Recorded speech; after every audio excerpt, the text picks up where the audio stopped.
Olá!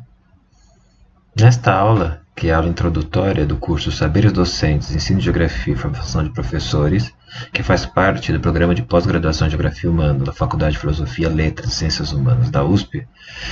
nós vamos apresentar a estrutura do curso, os temas que serão discutidos, as temáticas e debates, e também discutiremos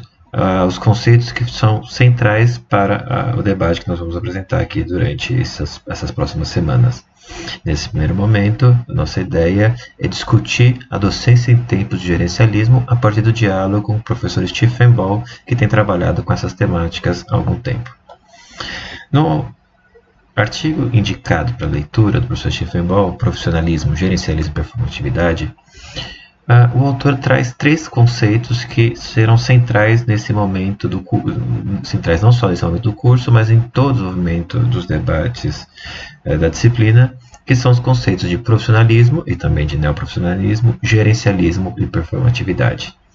Para que a gente possa entender melhor esta ideia, é fundamental que a gente volte um pouco e discuta as chamadas reformas neoliberais que foram postas em práticas na Inglaterra, principalmente a partir da década de 70 e 80, e do qual o autor remete o tempo todo. Quando ele vai fazer a diferenciação entre profissionalismo e neoprofissionalismo, ele está chamando a atenção de que há uma reforma. Ele o tempo todo no texto remete à ideia de reforma, apesar de não aprofundar de qual reforma ele está tratando. Por isso, eu indico o texto do Howard Gunther, que trata da nova gestão pública na Inglaterra, a permanente estabilidade da reforma neoliberal, no qual a gente vai ter um detalhamento do que foram as reformas neoliberais sobre a educação inglesa, que impactos tais reformas trouxeram para a educação inglesa. E aí é fundamental que a gente contextualize o texto do professor Stephen Ball no interior desse debate de uma reforma mais ampla que ocorreu na Inglaterra, não só na educação, em toda a forma de estruturar o Estado, as políticas públicas, o atendimento à sociedade civil de forma geral, mas que teve impacto bastante evidente no caso da educação. É fundamental dizer que essas reformas fazem parte de uma resposta, uma tentativa da resposta do Partido Conservador, que assume o poder a partir da Margaret Thatcher, na década de 70 na Inglaterra, uma resposta chamada crise do Estado de Bem-Estar Social. Há que se ressaltar que o Estado de Bem-Estar Social ele vai se consolidar principalmente após a crise de 1929 e vai ganhar mais força na reconstrução europeia pós-Segunda Guerra Mundial, e que tem como premissa a capacidade do Estado de intervir na economia, de fazer investimento, de distribuir renda, de conseguir construir uma certa estabilidade social, principalmente a partir da constituição dos chamados direitos sociais, coletivos, a ideia de que você pode diminuir as desigualdades produzidas pela própria dinâmica do capitalismo a partir de uma ação do Estado, principalmente com vistas a combater desigualdades criadas pela essa própria dinâmica, é uma das características próprias do Estado de Bem-Estar Social. No entanto, o que a gente tem com a crise do petróleo da década de 70 é um endividamento bastante amplo das principais economias do mundo e uma necessidade de reforma dessas economias com vistas a garantir a eficiência do serviço público, pelo menos no discurso que foi posto pelos novos teóricos do neoliberalismo. De forma geral, as reformas também são respostas a um processo que os autores apontam de estigmatização da educação pública. A ideia da ineficiência da escola pública, a ideia de uma escola pública que não presta um serviço de qualidade, que não garante o direito a todos e que, portanto, era fundamental substituir o direito à educação pública pelo direito à escolha dos pais, inclusive por educação privada. A gente vai falar um pouquinho mais à frente sobre isso. E havia também um discurso muito forte que sustentou parte dessas reformas, que era uma relação direta entre fracasso educacional e fracasso econômico. A ideia de que o mau desempenho das economias dos Estados Unidos, na Inglaterra e em diferentes países tinha relação direta com o fracasso do modelo educacional e, portanto, deste modelo educacional criado no interior da crise do Estado de Bem-Estar Social. Então, era fundamental reformar a educação para que se obtivesse um melhor desempenho econômico. Pelo menos essa era a premissa que se propunha a partir das reformas neoliberais. Essa reforma do qual o Stephen Ball está tratando diretamente, de qual os autores citados falam de forma mais detalhada, ela vai se dar em 1988 na Inglaterra e tinha como princípio e premissas uma centralização do currículo, a construção, na verdade, de um currículo nacional, e isso tinha relação direta com a ideia de que a autonomia dos professores era um dos elementos que levava ao fracasso educacional. Ou seja, a ideia de que se os professores fizessem o que eles quisessem sem uma supervisão, isso poderia ser uma das causas da baixa qualidade educacional. Junto com esse currículo nacional, foi proposto também um sistema nacional de avaliação, principalmente a avaliação sendo concebida aqui como testes padronizados e não a ideia de avaliação em contexto, de avaliação qualitativa. Havia também o princípio na chamada school choice, ou a ideia de que os pais deveriam ser incentivados a escolher a escolher em que escolas matricular os seus filhos, porque isso poderia resultar numa maior competição entre as escolas. Então, é como se as escolas estivessem no mecanismo de mercado, ou seja, não mais mediadas pela ideia do direito público, mas pela competição privada entre essas unidades escolares, privada em relação às matrículas, ou seja, as escolas passam a competir pelas matrículas, pelas escolhas dos pais. E aí a premissa que estava posta nessa dinâmica é que esta competição entre as escolas melhoraria os índices, os desempenhos do sistema educacional inglês. Por fim, um modelo de gestão que é baseado no mesmo padrão da iniciativa privada, com foco na liderança do diretor. E aqui é importante ressaltar que em textos também recentes, como o texto do professor Christian Laval, A Escola Não é uma Empresa, ele vai falar que é nesse momento que vai se constituindo o novo vocabulário da escola. E esse vocabulário, claro, é um vocabulário importado do mundo empresarial. E é nesse momento que termos como desempenho, gerencialismo, passam a ganhar força na maneira como se estrutura a escola e a dinâmica pública, a dinâmica do sistema público de educação na Inglaterra.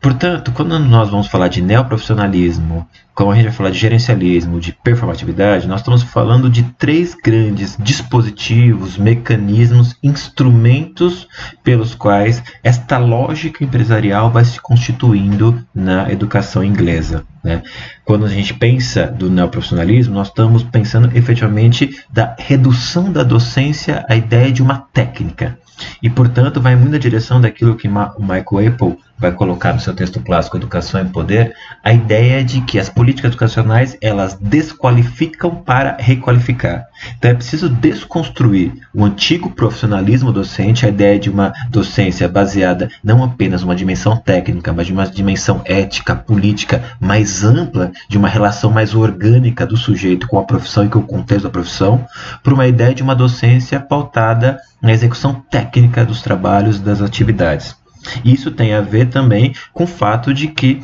essa docência técnica passa a ser cada vez mais executada de forma distante da relação do sujeito com a profissão. A gente poderia até utilizar a ideia de uma alienação, ou seja, é como se o trabalho docente fosse se tornando cada vez mais um trabalho alienado, uma vez que não produz mais sentido para o docente que está produzindo, porque muitas vezes o professor se torna um mero aplicador de avaliações, de currículos, de testes, de pacotes de ensino que são produzidos por grandes grupos econômicos e que chegam à escola. O gerencialismo, portanto, é o outro elemento que tem a ver com criar os mecanismos para que as escolas passem a ser concebidas como empresas, passem a ser pensadas como empresas e passem a ser geridas como empresas. Há, portanto, um esvaziamento dos debates sobre gestão democrática, sobre participação da comunidade e a ideia de liderança, a ideia de articulação entre o diretor da escola e os mecanismos de pressão sobre os professores e também dos supervisores articulando todo esse processo fica cada vez mais evidente. E aí tem um conceito que na nossa perspectiva é bastante rico da contribuição do professor Stephen Ball, que tem a ver com o debate sobre performatividade. Ou seja, nós podemos pensar esta pressão como uma pressão externa, mas além disso nós podemos pensar também essa pressão como uma autovigilância. A performatividade tem a ver com os mecanismos de de interiorização do controle, interiorização da vigilância. Então, esta lógica de desempenho que está posta na lógica do gerencialismo, nessa nova docência, nessa docência como técnica,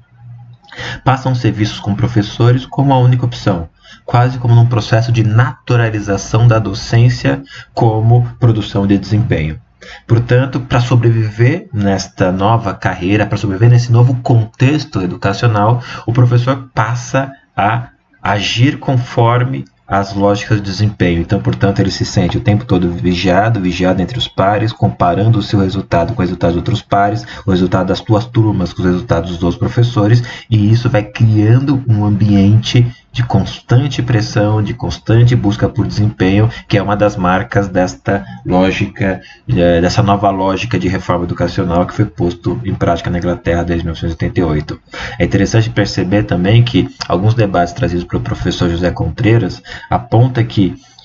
aquilo que parece ser a nova característica deste profissionalismo e aquilo que parece ser exatamente positivo, como, por exemplo, a adoção das tecnologias, pode se tornar um dos elementos a mascarar a precarização. Ou seja, a tecnologia, que poderia ser uma mediação fundamental nos processos educativos, passa a ser também um mecanismo de controle, de pressão, de produção de informações e dados que são utilizados não para informar o professor do ponto de vista dos resultados a serem pensados e construídos coletivamente, mas são utilizados para pressionar os professores, para estigmatizar escolas e assim por diante. Diante disso, nós temos múltiplas implicações no que se refere à docência. A gente pode pensar que essa nova lógica de reforma educacional tem implicações sobre a formação, tem implicações sobre a carreira, tem implicações sobre o trabalho e tem implicações mais profundas sobre o sentido da educação e da escola pública. Se a escola pública é efetivamente, e a educação não é um processo mais amplo de humanização, de formação intelectual, de formação de um sujeito para pensar e agir no mundo, dentro dessa lógica da reforma, a educação é cada vez mais reduzida à sua dimensão de experiência técnica, de aquisição de habilidades, de aquisição de competências, todos esses termos que passam a fazer parte desse novo vocabulário da escola. A pergunta que nós temos que fazer é como disputar a profissão docente diante dessa reforma educacional que vai se hegemonizando desde 88, vem se hegemonizando desde 88, não só na Inglaterra, mas no mundo como um todo. A gente vai ver no decorrer do curso que nós temos vários mecanismos semelhantes aos postos em prática na reforma inglesa, que estão sendo agora colocados em execução no Brasil a partir de uma série de reformas recentes que nós vamos discutir em detalhes. As premissas que nós partimos nessa disciplina estão baseadas em 5 autores. O primeiro deles é o professor português Antônio Novo, que vai apontar a necessidade de devolver a formação docente para além da profissão. A ideia de que é fundamental reconhecer o papel dos docentes no processo de formação docente, reconhecendo, portanto, que a docência pode se constituir num campo intelectual, num campo de formação que tem a ver com a formação de comunidades de prática, de reconhecimento de saberes produzidos em contexto, de retomar a voz pública do professor e a importância do professor falar sobre si mesmo, sobre a sua profissão. É um dos elementos centrais para que a gente possa entender de que no momento no qual a docência é pensada cada vez mais como uma ação técnica, é fundamental reconhecer que o docente é responsável e ele é um elemento fundamental nos processos de formação dos futuros professores. Para isso, a gente também precisa dialogar com autores como Henri Giraud, que vão apontar que é fundamental reconhecer os docentes como intelectuais. O professor não é um técnico, o professor não é alguém que executa, mas o professor é alguém que pensa, que reflete, que age, que tem no contexto da sala de aula, no contexto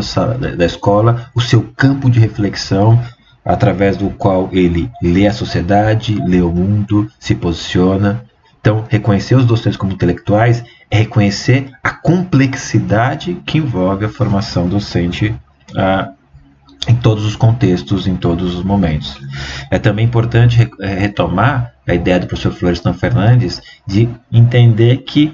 há um duplo aspecto do processo de precarização dos professores, que é, de um lado, avançar na diminuição das oportunidades de formação, de qualidade de vida e assim por diante, mas também de demonstrar aos docentes de que eles não estão apartados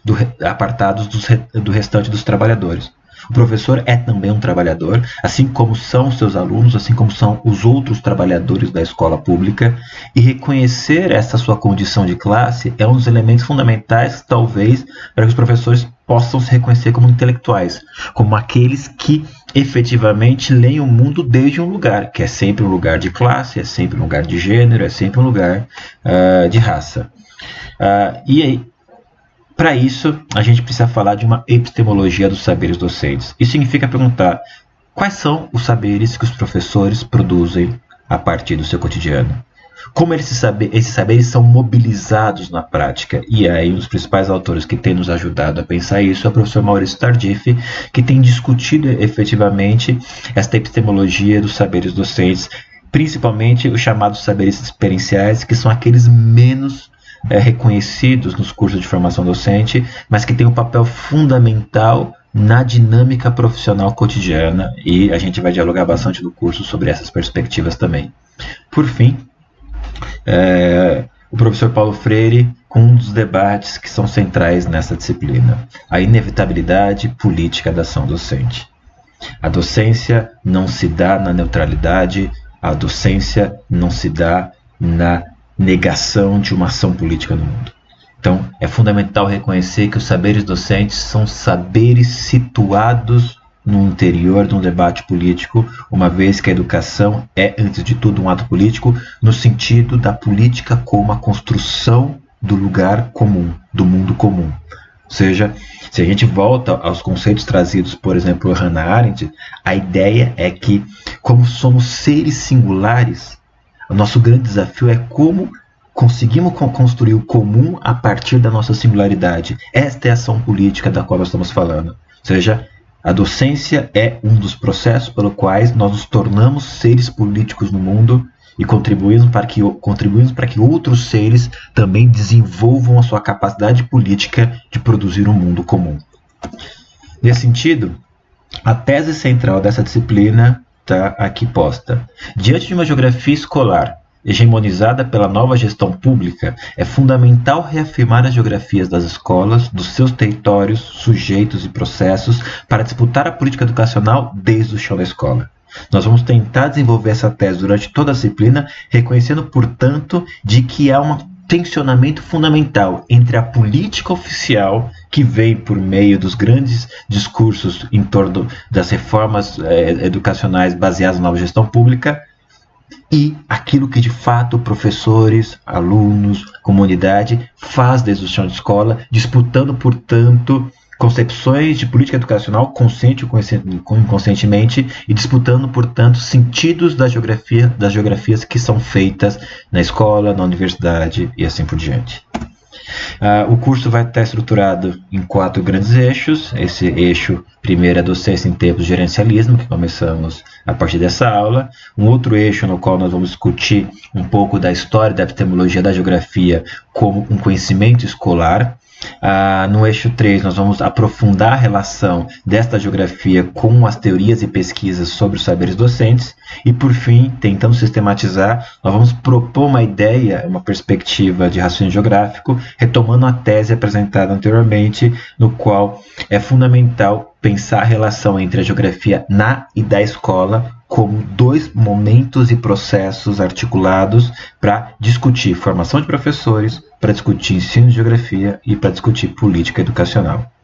Espero que todos vocês possam participar das próximas atividades e espero continuar o diálogo nas próximas aulas.